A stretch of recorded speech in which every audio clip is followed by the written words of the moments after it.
The painter's hand was trembling. I noticed it before I noticed the words. The brush hung mid-air, paint dripping down the handle onto his knuckles. His eyes weren't on the wall. He was staring at the attic door, the way a man might stare at a grave he knows too well. "Don't stay here another night," he whispered, his voice thin but urgent. "Take your kids and go now." For a moment, I thought I misheard him.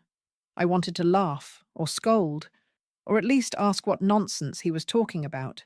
But then I followed his gaze. The attic door was ajar, just a sliver, enough for the dark to leak out like a secret. My chest clenched hard and quick, as if all the years of my life had knotted there at once. I didn't argue. I didn't question. I grabbed our coats, the keys, and we walked out. No words, no explanation to the children, no goodbye to the walls I had spent decades trying to make into a home. My body decided before my mind could. Survival has a way of cutting through hesitation. And here I am, 62 years old, running from shadows in my own house like a skittish girl. I thought I was long past fear. I thought the years had burned that out of me. But maybe I've only been pretending, stacking silence over silence until the weight felt like peace. Let me tell you who I am before you dismiss me as some fragile, superstitious woman. My name is Evelyn. I was born in a town so small that the church bells doubled as the town clock, and everyone knew if you hung your wash on the wrong day. I married at 19. I buried my husband at 43. Since then, I've kept the family together with hands that never stopped working. 2 jobs, casseroles for the neighbours, sleepless nights stretched over endless days. I never asked for pity. I never asked for much of anything. What I did ask, what I always asked, was simple. Respect. A voice in my own home. A place at the table I fed, at the hearth I kept warm. But respect has a way of slipping through fingers when you're a woman who smiles too easily, who forgives too quickly. People mistake silence for weakness, and I let them. The betrayal I feel now isn't just about that attic door or the painter's warning. It's not even just about my son's wife, Ashley, though she's tangled deep in this. No, the wound goes further back, deeper down. It's about decades of being overlooked, second-guessed, or laughed at like a harmless old fool. It's about the slow theft of dignity, one small cut at a time, until you find yourself bleeding out and no one even notices. I remember once, years ago, when my husband was still alive, how he waved me off during a dinner with his business friends. I'd tried to join their conversation, something about investments and risks. He patted my hand like I was a child reaching for a sharp knife and said, "Don't trouble yourself, Evie. You wouldn't understand." Everyone chuckled politely. I smiled too, though it felt like swallowing glass. That night I washed their glasses, scrubbed their plates, and told myself it didn't matter. But it did. It always does. Now, decades later, I hear echoes of that dismissal in my own home. I see Ashley, all polished words and quick smiles, looking right through me as though I'm a worn piece of furniture she can't wait to replace. I see the way Marcus, my own flesh and blood, leans toward her, blind to her contempt, drunk on her charm. And when I raise my voice, when I try to warn, they look at me like I'm the one losing grip on reality. So when the painter's brush shook and his warning spilled out, I felt something split inside me. Not just fear, something else. Recognition. The sense that whatever was behind that attic door was not new at all. It was only the latest face of something I'd been living with for years. Deceit that thrives in silence. Rot that grows when no one wants to look too closely. I am not a woman who startles easily, but I am a woman who has learned the cost of ignoring warnings, the cost of trusting when I should have questioned, the cost of holding peace when I should have fought. That attic door, half open, became a mirror. Behind it was every humiliation I'd swallowed, every betrayal I'd endured, every truth I'd left unopened because it was easier to keep walking. Not this time. My name is Evelyn. I am 62 years old. I have survived loss, loneliness, and the kind of invisibility that eats a woman alive from the inside. And now, I stand at the edge of something darker, something that threatens not just me, but the ones I love. This betrayal cuts deep, because it's not just about what's been hidden above my head. It's about everything I've been told not to see, not to say, not to feel. It's about a lifetime of being hushed, and I'll be damned if I let the rest of my years pass in silence. When I finally closed the front door behind me that night, coats clutched tight around the children, the street was damp and empty. The painter's warning still echoed in my chest, but it wasn't his words alone that hollowed me out. It was the way he said them, like a man who had seen something he wished he hadn't. Walking down the steps, I thought of all the things I had chosen not to see, and suddenly, it wasn't just the attic that frightened me. It was my own memory, my own history. I have spent most of my life biting back words. My tongue is scarred from the bite marks, though you can't see them. I kept silent when my husband made decisions without me, when money slipped through our fingers, and he swore it was all for the family. I kept silent when his sister moved into our home for 2 years and treated me like a maid. I even kept silent when the night before he died. He confessed debts I had no idea about, debts I paid with the sweat of my own hands, and I thought that was love. That silence meant keeping the peace. That swallowing disrespect was the price of holding a family together. But peace built on silence is no peace at all. It's just waiting for the ground to crack. When Ashley came into Marcus's life, I recognized her smile before I knew her name. It was the same smile his father used to wear when he came home with news he didn't want me to question. Bright, dazzling, rehearsed. That smile is a curtain, and I've lived long enough to know what people like to hide behind curtains. I remember sitting at the kitchen table one evening, the children asleep upstairs, and hearing Ashley laugh at me under her breath. She thought I couldn't hear. She told Marcus I was sweet but simple, like I was an old porcelain vase she had to dust now and then out of politeness. He chuckled, and I watched the two of them lean into each other as if I weren't even in the room.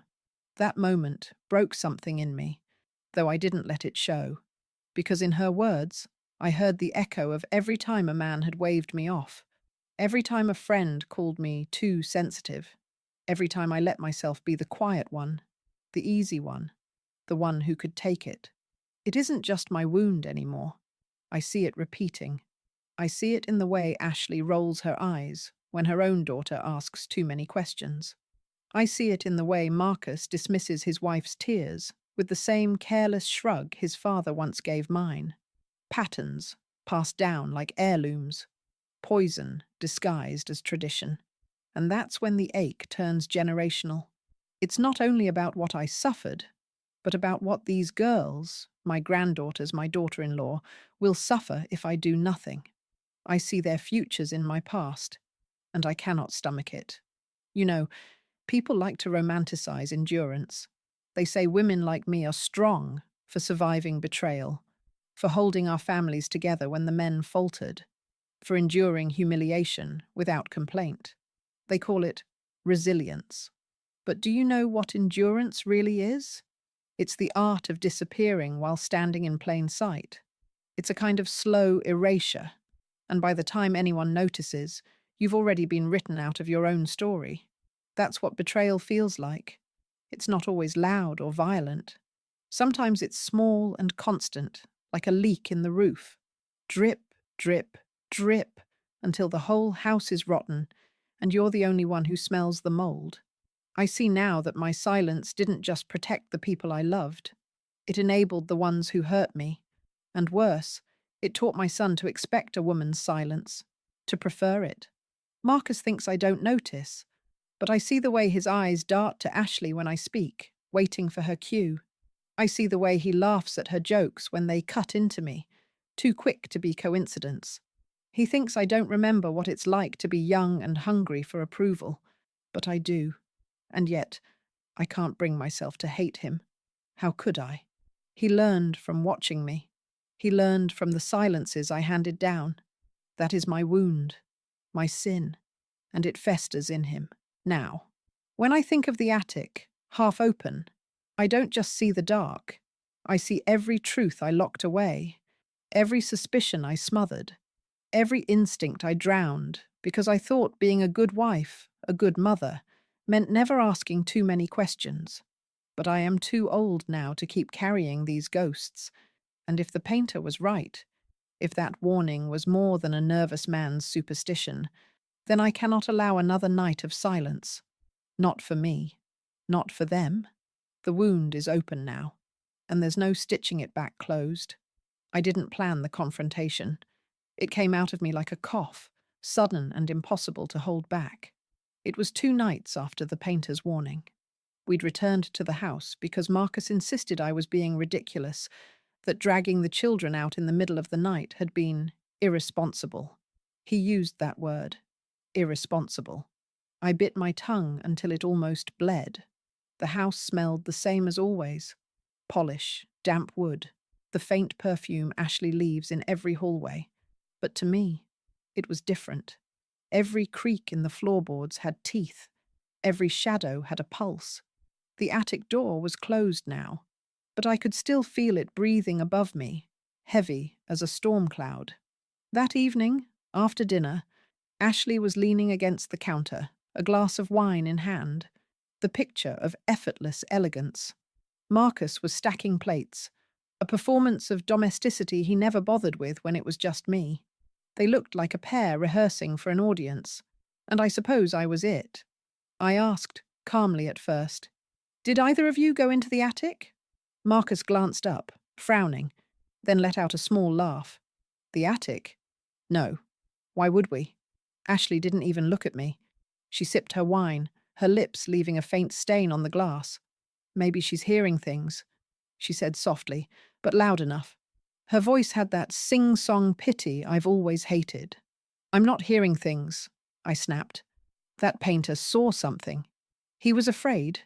You should have seen his hands shaking." Marcus dropped the plates into the sink with a clatter. "Mum, you can't go around scaring the kids with this nonsense. A painter got spooked, probably drunk on fumes. You can't take every word seriously." Ashley finally turned to me then, her smile sharp enough to cut paper. "Evelyn, you've been under so much stress. Maybe this isn't the right environment for you. Big old houses, they play tricks on the mind." That's when I saw it. The look Marcus gave her. Not me. Her. He was waiting for her judgment before deciding how to treat me, and when she raised her eyebrow, he sighed like a schoolboy caught between teacher and lesson. "Mum, maybe Ashley's right," he said carefully. "Maybe you just need rest. You've been confused lately." Confused. The word hung in the air, poisonous. I felt the heat rise in my face, my heart pounding in my ears. I wanted to scream. I wanted to slap the glass from her hand and watch it shatter. But instead, I just stood there, my fingers curled into my palms until the nails bit flesh. "You think I'm losing my mind," I said quietly. Ashley tilted her head. No one said that, but her eyes said everything. Marcus looked at me the way his father used to look when I asked questions he didn't want to answer. Tired, irritated, like my voice was a mosquito buzzing too close to his ear. I forced myself to breathe, to steady.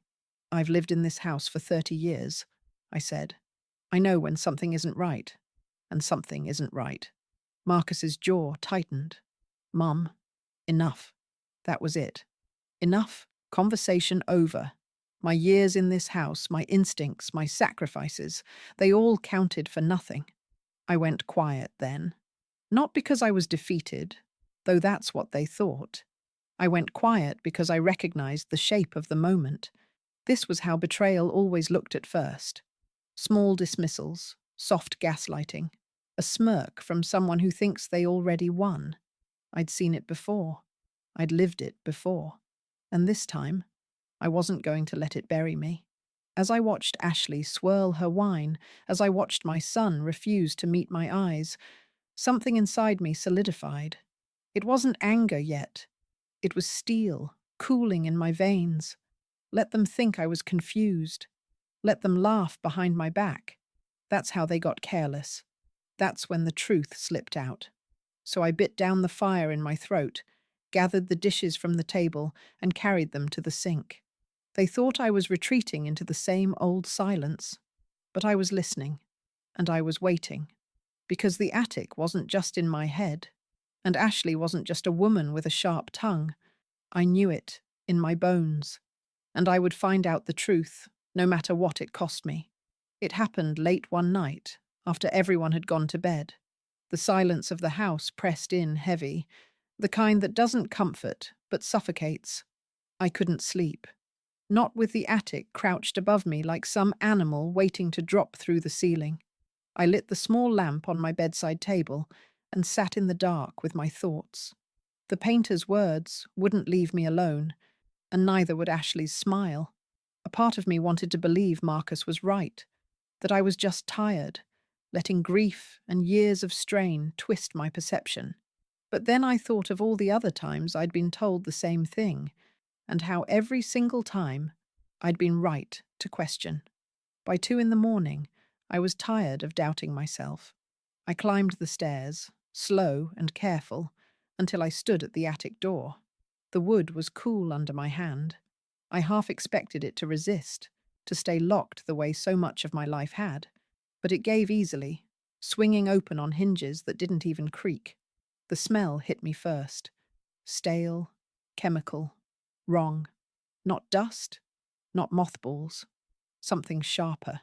Inside I found boxes, dozens of them, stacked in careful rows. Each one was labelled in Ashley's handwriting. Neat, efficient. My stomach turned. I pulled one down and opened it. Inside were papers, financial documents, bank statements, contracts with my name typed neatly at the top, but my signature forged at the bottom. I sat down hard on the attic floor, the breath knocked out of me. My hands shook as I shuffled through them. Investments I never made. Loans I never took. Property agreements I never signed. The dates stretched back years, as though I'd been living another life above my own head, a life someone else had been orchestrating.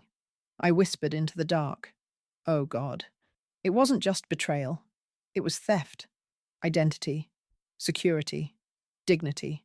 Stolen in quiet strokes of a pen. And Ashley had been behind it. The woman who smiled at me with wine-stained lips, who called me sweet but simple, had been strip-mining my life from the shadows. I found more boxes, each one heavier than the last.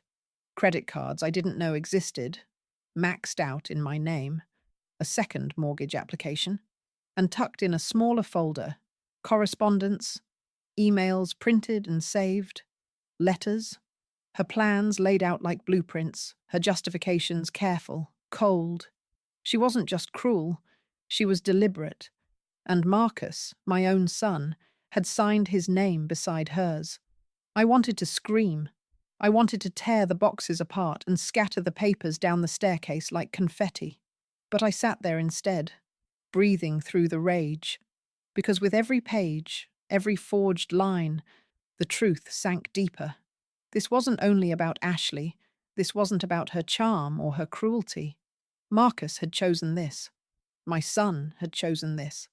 That realization hurt more than any forgery, more than the theft, more than the lies. He had looked at me, his mother, the woman who carried him, who worked herself raw to keep him fed, and decided I was expendable, disposable, a name to be used, a signature to be faked, a life to be hollowed out. It was bigger than I'd ever imagined.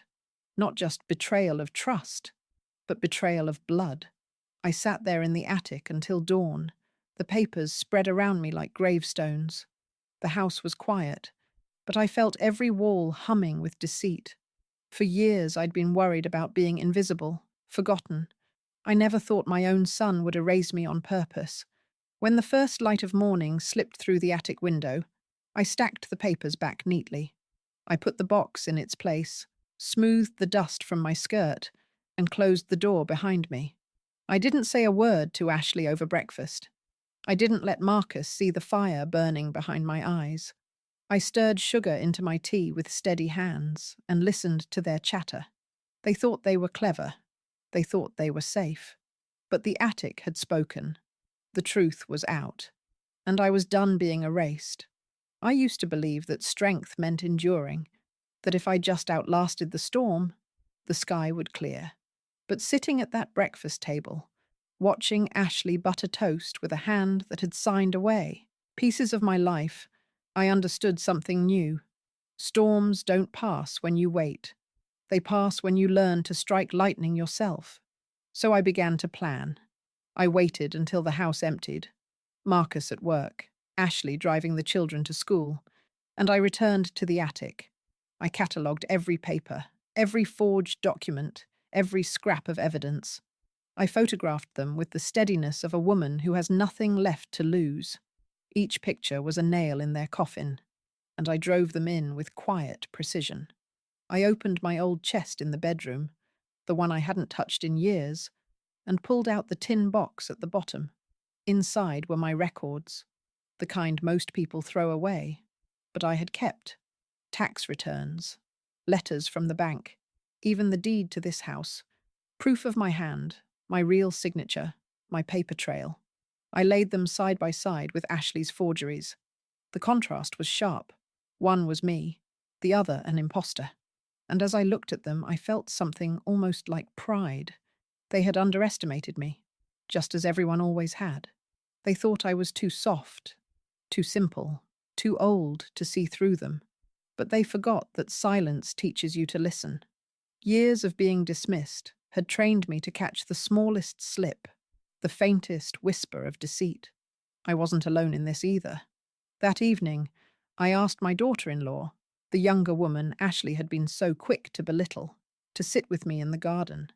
She looked wary, her eyes darting toward the kitchen where Ashley lingered. But when I told her what I'd found, the relief on her face was so sharp it nearly broke me.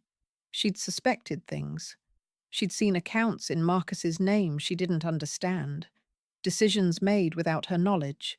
She'd tried to ask, and Ashley had laughed it off, Marcus brushing her aside the same way he did me. We sat there under the dim porch light, two women bound by wounds from the same hand. For the first time in years, I felt less alone. "I don't know what to do," she whispered. "Yes, you do," I told her. "You've known all along. You were just waiting for someone to stand with you. And that's the thing about betrayal. It isolates you, makes you believe you're the only one losing your footing. But when you find another voice that quivers like your own, suddenly the ground feels steadier. Together we mapped it out. What evidence to keep, what to hide, which of Ashley's boxes to leave untouched so she wouldn't notice, which papers needed copies for the lawyer I'd been too timid to ever call until now. The plan wasn't wild or reckless. It was careful, deliberate, sharp. We would build a wall of truth, brick by brick, and when it was tall enough, we would let it fall on them, not in anger, but in justice. I stopped crying then. I stopped trembling. The grief that had hollowed me for years cooled into something steadier, resolve.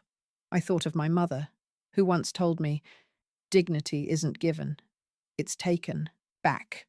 I hadn't understood then, but I do now. Dignity is reclaimed in quiet hours, with steady hands, while the betrayers laugh over dinner, unaware the noose is tightening. I pressed the younger woman's hand in mine. For the first time, she didn't look small. She looked fierce, even through the fear. They had taken so much from us, but they had also given us this, each other. And that, I realized, was their first mistake. Because when women stop standing alone, the house of lies begins to crack. The day I struck wasn't chosen at random. It was a Thursday, ordinary, forgettable, the kind of day no one marks on a calendar. That was the point. Betrayal hides in plain sight, so justice must arrive the same way. Quiet, unannounced, but undeniable.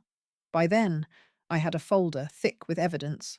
The forged signatures, the fraudulent accounts, the second mortgage papers, even emails where Ashley outlined how she'd manage me into compliance when the time came. I carried it in a plain canvas bag, the same one I'd once used to carry groceries. Somehow that felt fitting. The younger woman, my unexpected ally, sat with me in the lawyer's office as we laid everything out.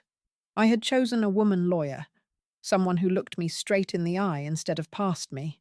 She didn't flinch, didn't call me dramatic, didn't ask if I was confused. She only nodded, flipped through the papers, and said, "We have enough." Enough. I hadn't heard that word in my favor for years. From there, the process moved faster than I thought it would. Letters were sent, accounts were frozen. The deed to the house, my house, was secured under my name again. The lawyer filed charges for fraud, identity theft, forgery. A judge signed off on a restraining order that kept Ashley from meddling with anything while the case was pending. The first blow landed quietly. With a phone call Ashley answered at the kitchen counter. I watched from the doorway as her face shifted from irritation to disbelief, then to fury. She slammed the receiver down and turned to Marcus, her voice sharp, urgent. I didn't catch every word, but I didn't need to. I already knew. The second blow landed 2 days later when Marcus's bank card was declined at a restaurant. He came home red-faced, snapping at Ashley, who snapped right back. I sat in the living room, knitting, my face calm. Inside, I could feel the cracks spreading through their perfect little facade.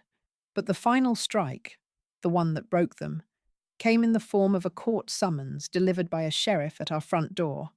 Marcus opened it, saw the envelope, and went pale. Ashley snatched it from his hands, read, and for the first time since I'd known her, she didn't smile. She turned her gaze on me, sharp as a blade. "You!" she hissed. I didn't flinch. I didn't rise. I simply folded my hands in my lap and met her eyes. "Yes," I said. Marcus rounded on me, his voice cracking. "Mum, what have you done?" "What you taught me," I said evenly. "Stay quiet. Endure. Pretend not to notice. But I'm finished with that lesson. It's your turn to learn." He opened his mouth again, but no words came. For the first time, I saw him as he truly was. Not my boy, not the man I hoped he'd become, but a child who had chosen the easy path of deceit because he thought I'd never stop him. The younger woman stepped into the room then, shoulders back, her voice steady. "It's over, Marcus. You don't get to do this to us anymore." I saw it in her eyes. The flicker of power, the first taste of dignity returning. That was justice too, as much as the summons, as much as the frozen accounts. Ashley stormed upstairs, cursing under her breath. Marcus followed, his footsteps heavy, frantic. Their voices rose and fell, panicked, desperate. The house itself seemed to sigh with relief, like it had been holding its breath all these years. I stayed downstairs, calm, almost serene, because justice isn't loud. It doesn't need to shout. It just waits until the moment is right, and then drops its weight like stone. And that weight had landed. The silence after a storm is never what you expect. I thought I'd feel giddy, vindicated, maybe even young again. But the truth is quieter, heavier. Justice doesn't arrive like a parade. It settles like ash. Ashley moved out within a week of the summons. She didn't go gracefully. She screamed, threw a vase, spat words I won't repeat. But beneath the venom was fear. The courts had her cornered, her reputation fraying, her schemes documented and undeniable. All her polished charm couldn't rewrite the signatures in those boxes. She packed in a frenzy, her heels clattering on the stairs as though she could outrun consequence. When the door slammed behind her for the last time, the house seemed to exhale, as though it had been holding her poison in its lungs. Marcus, he stayed, at least for now. He's quieter, smaller somehow, though no less broken. I catch him sitting at the kitchen table at odd hours, his head in his hands. He doesn't look at me. He doesn't apologize. He doesn't even try to explain. And maybe that's worse. His silence feels less like shame and more like emptiness. I suppose I should feel some satisfaction in seeing him brought low, but I don't. I only feel the grief of a mother who finally sees her child for what he's become. Justice doesn't mend that kind of wound. It only stops the bleeding. The younger woman, though, she has begun to rise. She walks through the house with her shoulders back now, her steps firmer. She no longer waits for Marcus's approval before speaking. She looks me in the eye, steady, as if she's found her reflection again. One evening, she brought me tea and said softly, "Thank you for not letting me drown." I shook my head. "No, child. You saved yourself. I only reminded you how." Her dignity was hers to claim. Mine, too. Betrayal may wound in silence, but justice is a sound that echoes across generations. The community heard the whispers, of course. Small towns always do. People stopped by the gate, pretending to check their mailboxes, lingering too long, craning their necks for scraps of gossip. But I didn't shrink from their stares. Not anymore. I carried myself through the market, through church, through every errand with a steady chin. Let them whisper. Let them speculate. The truth was mine, and I had carved it out with my own hands. There were costs, of course. The lawyer's fees, the endless paperwork, the long nights of doubt where I wondered if I had gone too far, if perhaps the world would see me as cruel instead of just. But every time I faltered, I remembered the attic, the boxes, the forged signatures. I remembered Ashley's smirk, Marcus's dismissal. I remembered how close they had come to erasing me altogether. No, I hadn't gone too far. I had finally gone far enough. The house feels different now, lighter. The children's laughter doesn't echo against the walls with that same strained edge. They sleep more soundly. The younger woman sings sometimes while washing dishes, a sound I hadn't realized I missed until I heard it again. But in the quiet hours, when the moonlight pools across the living room floor, I feel the weight of it, the years wasted in silence, the trust I gave that was never returned, the son I raised who chose convenience over conscience. Justice is satisfying, yes, but it's not warm. It doesn't curl up beside you at night. It doesn't erase the ache of being betrayed by your own blood. It leaves you standing in a cleaner house with clearer air, but with scars that will always throb when the weather turns. Still, I would not undo it. I would not trade truth for comfort. I would not hand back my dignity now that it's mine again. Ashley is gone. Marcus is diminished. The younger woman is standing taller. And I, at 62, am finally breathing air that doesn't stink of rot. That is the aftermath. Not triumph, not joy. Just a steady, undeniable knowing. I was right. I survived. And I made sure the lies collapsed before they buried me. When I was younger, I thought betrayal was something sudden, like a knife in the back. But I know better now. It's slower than that. Quieter. It seeps. It's the daily drip of dismissal, the quiet laugh behind your back, the papers signed in your name while you sit at the same table, unknowing. It's erosion, not explosion. And justice? Well, justice is not what I imagined either. It doesn't taste sweet. It doesn't fill the hollow where trust used to live. Justice is bitter, sharp, necessary. It clears the rot, but it does not grow new roots. That work is mine to do, if I have the years and the strength left. I have been called many things in my 62 years. Sweet, simple, sensitive, all words meant to soften me, to shape me into silence. I carried them like weights, believing maybe they were true, but I see now what they really meant. Convenient. A woman who doesn't fight is a woman you can use. Never again. I look at the younger woman now, watching her move through the house with her head higher than before. I see her daughters watching her, learning from her new strength. And I think that is the true victory. Not Ashley gone, not Marcus diminished. but the cycle broken. A different inheritance passed down. My son's betrayal will always live inside me, like a splinter too deep to dig out. Some nights, I still hear his voice in my head, telling me I'm confused, telling me I'm imagining things. But when the doubt creeps in, I remind myself of the attic door, half open, the smell of chemicals, the papers spread like a map of my erasure. That was real. My instincts were real. My voice was real. And I was right to trust it, even if it came decades late. If you've lived as long as I have, you learn there are no clean victories. Justice doesn't restore what was stolen. It only prevents more from being taken. But that prevention, that line drawn in stone, matters more than I ever knew. I don't regret a single step. Not the silence, not even the wasted years.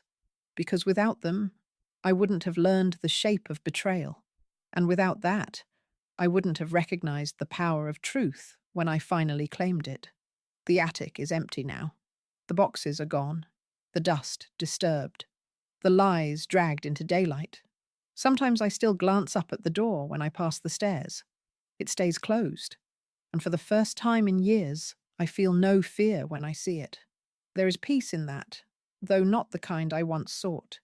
It is not the peace of endurance or the peace of obedience.